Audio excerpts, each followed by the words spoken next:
All right, and we are back here on the GSMC Football Podcast. And for the final part of the show, we are now going to talk about the Patriots quarterback situation. So, once again, another quarterback themed show for the day or for the week.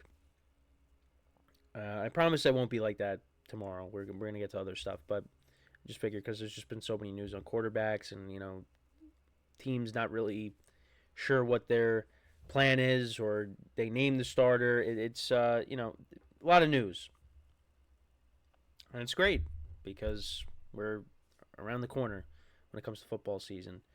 And also we got college football this week as well, and I wanted to get into the Patriots, just talk about where they're at in their quarterback competition. So Jerod Mayo did speak on it, and right now he hasn't named a starter yet either, but we know that decision has to come at some point as well, similar to Sean Payton. He said, "We still don't know right now. We have another preseason game, and then a week after that, when I know, I'll let you know." Talking about Drake Maye, he said, "This guy comes in early, leaves late. Every day he's one of those type of guys, and he's done a great job. I would also say the coaches have done a good job meeting with him one-on-one, making sure that he's comfortable with the team. He's absolutely getting better." Jacoby Brissett talked about things. He also said, "I still treat myself as the starter." Jerod Mayo said he made some good throws, and I would say his teammates, and this is back on Drake Maye, see that confidence growing as well. Hopefully, it's just an upward trajectory from here. Jacoby Brissett also said, "I can't worry about that. I just go out there and do my job. I've been in this league long enough, and a lot of crazy things have happened in my career so far, and I wouldn't be shocked by anything. But at the same time, man, I'm enjoying this process and just putting my best foot forward and just letting the chips fall where they may." Meaning Drake Maye. Bad joke. But anyways, Jacoby Brissett hasn't looked great. So that could mean, maybe Drake Maye does end up getting the starting job.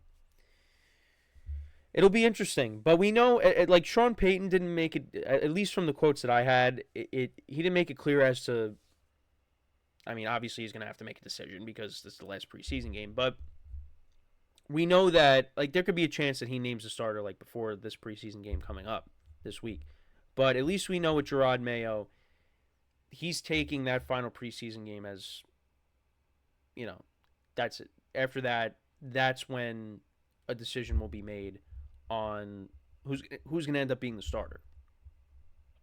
And I don't know. It's tough because, I mean, Drake Maye has played well. But I don't know. With the Patriots right now, they're not in a position where, they're in a rebuild right now. And I feel like they should still go with Brissett to start the year, and then you switch over to Drake Maye at some point. I think part of it is also just because the offensive line for the Patriots has not played well this preseason. And I don't think you want, your young quarterback to take a beating over the course of a 17-game season. Now, that's not fair to Jacoby Brissett either. And you could also say, well, Drake Maye, I mean, Jacoby Brissett can move a little bit. Drake Maye's, more mobile, of course, and he's younger. But I guess what I'm trying to say is you don't want to throw him in right away. It's so different with all these quarterbacks, because some of these rookie quarterbacks with this class, because some of them are going to start right away. Others, they might sit. Because it seems like we got Jaden Daniels that's going to start right away. Caleb Williams is going to start right away. Bo Nix, we're leaning towards that way. Michael Penix is going to sit because, you got Kirk Cousins there. And then you got Drake Maye. And it's kind of up in the air right now. But,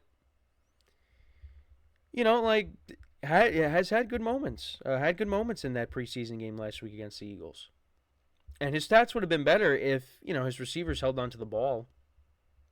So, he has done enough. I feel like, to maybe earn the starting job. And on top of that, like I said, Jacoby Brissett has not played well. So it's going to be interesting. But I know, like you say, you don't want to throw him into the fire right away because, that offensive line's not great. But you're also, but you're throwing in you got to throw a quarterback in there. So Jacoby Brissett, is going to take a beating if the offensive line's not doing good. So, but it's gonna be interesting. We got to wait and see what happens there. They open up against the Bengals in Cincinnati, which is not an easy game by any means. And again, the Patriots are not going to win a ton of games this year, but they still have a good defense. Like, that defense is still going to be good. It's just the offense is going to struggle. But it seems like they might have something with Jalen Polk, Javon Baker.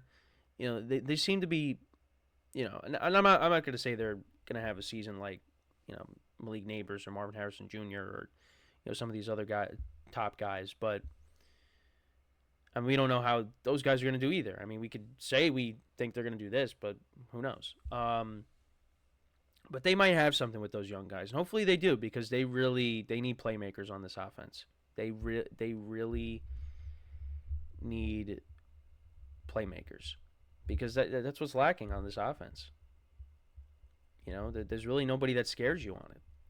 And if these young guys that they got end up being the answer, well, that's a step in the right direction. And that gives Drake Maye receivers when he does, take over, if he doesn't start week 1. But Jerod Mayo is going to take this final preseason game, and then we'll get a decision after that. So we'll find out soon enough who ends up being the starter, and same thing with the Broncos too. So, but yeah, let me know what you guys think, though. Should Drake Maye start week 1, or should we wait a little bit until such time, and then he takes over? I mean, he is going to start at some point. It's just whether it's going to be right away or not. But yeah, let me know what you guys think, though, on that. And once again, another quarterback show for the day.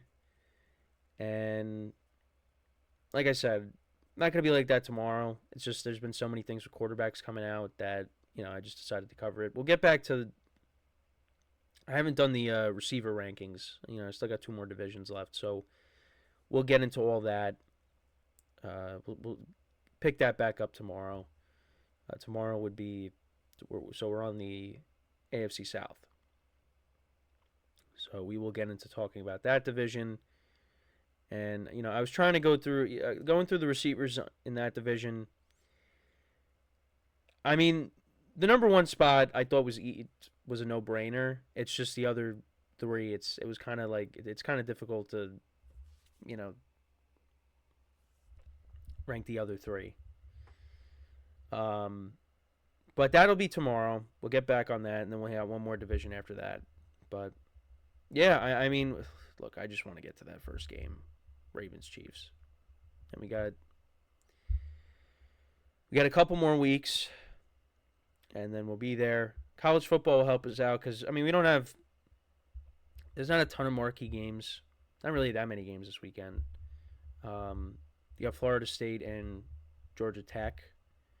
But, yeah, there's not, I mean, the following week, they got, I think LSU and USC. That's going to be that's going to be a standalone game. That's going to be on Sunday. That's the Sunday before NFL Sunday. So you got that, and of course, all the other games the day before that. But it's exciting stuff. We got football back, and I've said it so many times. It was a long off season, and it's just, I mean, from when the Super Bowl ended to now, it was just, each and every day you're like, what am I going to talk about? It's, I mean, you had things with the draft and free agency, but it was a long off season, but we made it, and it's only up from here. So, and on top of that, you got fantasy coming back. So I'm looking forward to that. It's going to be a lot of fun. Even though it's going to be a stressful time. See, that's the thing, though. Like, you get football back, but, your stress levels are going to increase because you got your fantasy leagues to focus on. Me, I always talk about my spread pool. There's a lot. There's a lot that goes into football season. And on top of that, you got your own teams. Now, my team, I don't really expect them to be that good. I'm just hoping for a better year than last year. That's just I really don't have any expectations. I mean, I know when I talked about the Giants, schedule breakdown, I said 7 wins, but who knows. We do have a comment in the chat from D1 Chosen, and he says top of the morning to you. We're just about to wrap up here, so but appreciate the comment. But yeah, we were just about to wrap up here. Let me know what you guys think in the comments on today's show. Again, we talked about a bunch of stuff, a bunch of quarterback stuff again. Second day in a row. Jaden Daniels being named the starter. The Tua Brian Flores thing, obviously was the headliner today, and that was, kind of a big deal. What he had to say. Also got, Bo Nix talking about his preseason performance. Getting into talking about the Patriots as well. Justin Herbert being back at practice. So yeah, more quarterback stuff. But hey, listen, that's the most important position. So that's been the topic of discussion these last 2 days. But like I said, there'll be other things that we'll discuss tomorrow. And like I said, we'll get back to the receiver rankings. So yeah, with that is all the time we have for today. Thank you guys for tuning in. Make sure to check out all the other shows, like I always say on the show. And so until next time, I'm Kenneth Grunfelder signing off from the GSMC Football Podcast, brought to you by the GSMC Sports Network. Have a good day, and I will talk to you guys tomorrow. Take care.